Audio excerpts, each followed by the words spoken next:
Olá, turma, aqui professor Ednei, eu falo aqui do Instituto Brasileiro de Anatomia do Trauma, o IBAT.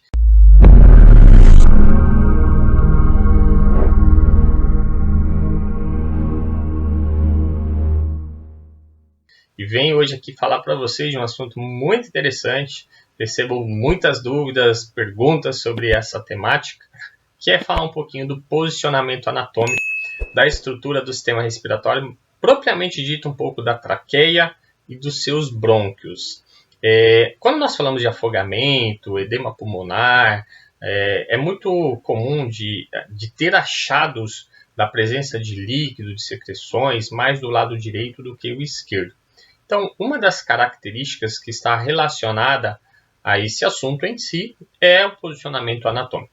Então, sem muitas delongas, vamos direto ao assunto para que você entenda um pouco mais essa relação anatômica.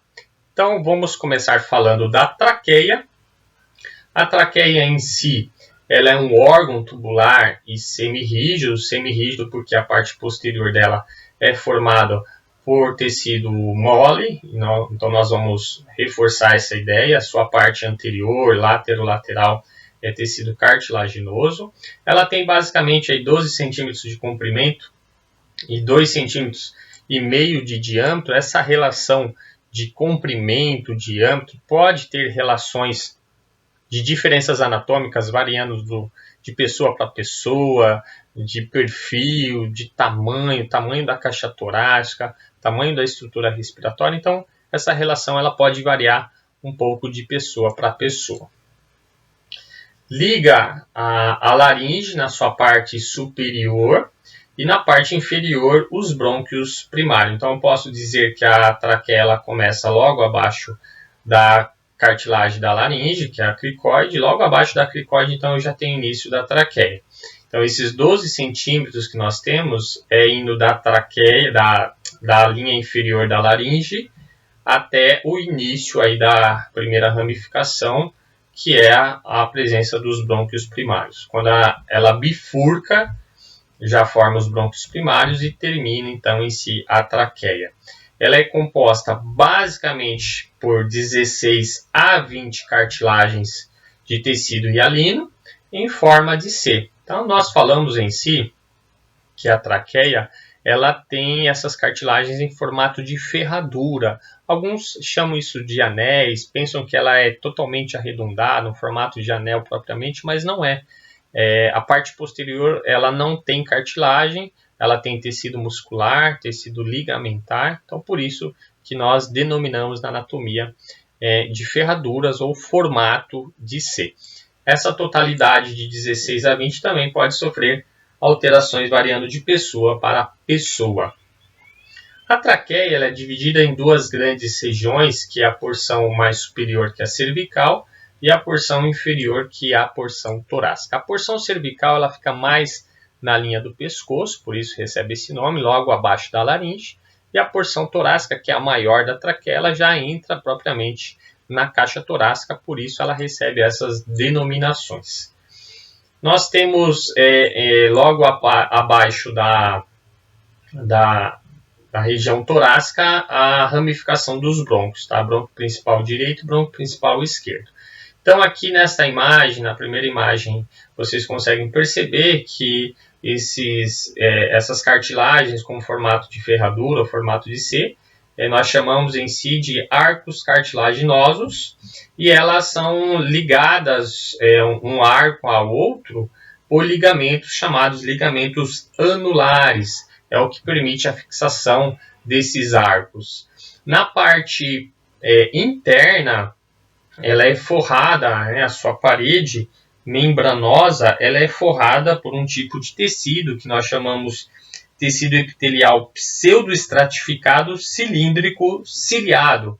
Esse tipo de tecido, basicamente, ele tem uma característica de proteção da traqueia em si, de ser responsável pela produção de muco, de lubrificação interna.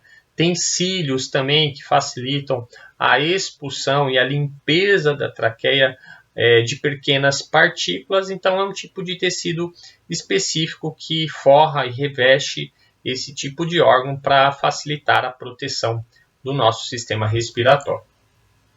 A parte posterior da traqueia é formada pelo músculo traqueal, e o músculo traqueal basicamente faz relação de comunicação diretamente com o esôfago.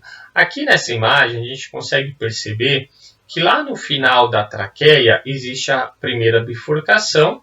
Essa bifurcação forma o brônquio primário do lado direito e o brônquio primário do lado esquerdo. Se vocês perceberem na imagem, o brônquio primário do lado direito ele é mais curto, ele acaba sendo um pouco mais largo e tem um posicionamento mais declinado, mais apontado para baixo. O brônquio do lado esquerdo ele é um pouco mais longo, mais estreito do que o direito, e ele chega a um momento que ele faz uma formatação um pouco mais paralela, como se fosse ali um gancho. Até porque o arco da aorta, a aorta quando sai do coração, ela forma um arco, esse arco da aorta se apoia nesse gancho, vamos dizer assim, da traqueia, nessa parte do brônquio, desculpa, né? Forma-se, ele se apoia no brônquio principal do lado esquerdo. Então, esse formato de gancho acaba ajudando a aorta a se posicionar sobre ele. Indiretamente, esse posicionamento do brônquio principal esquerdo um pouco mais paralelo diminui a capacidade dele, a característica dele de drenar líquidos com mais facilidade, o que não acontece do lado direito. O lado direito, como ele é um pouco mais apontado para baixo, o líquido tem maior facilidade de drenar para esse lado. Então, esse é um detalhe interessante. E ainda, uma característica específica do brônquio do lado direito também é que ele é um pouco mais centralizado, a linha central em si da traqueia. Se vocês observarem na imagem, essa seta que eu coloquei, percebam que o brônquio do lado direito está um pouco mais próximo dela. Então, em si, ele é mais centralizado. Então, quando o líquido, no caso do afogamento, quando qualquer outra secreção se acumula nessa região, ela tem mais facilidade para drenar para o lado direito, para fluir para o lado direito. E isso explica algumas relações do afogamento, da broncopneumonia, do edema pulmonar, que pode se acumular mais do lado direito. Então, esse posicionamento anatômico do brônquio acaba facilitando.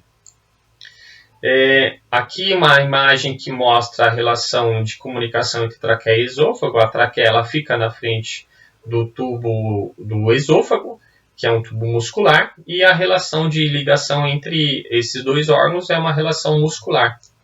Então, a parte posterior da traqueia, como ela é tecido membranoso, tecido muscular, esse tecido se comunica à parte também do esôfago, que faz essa relação íntima entre esses dois órgãos.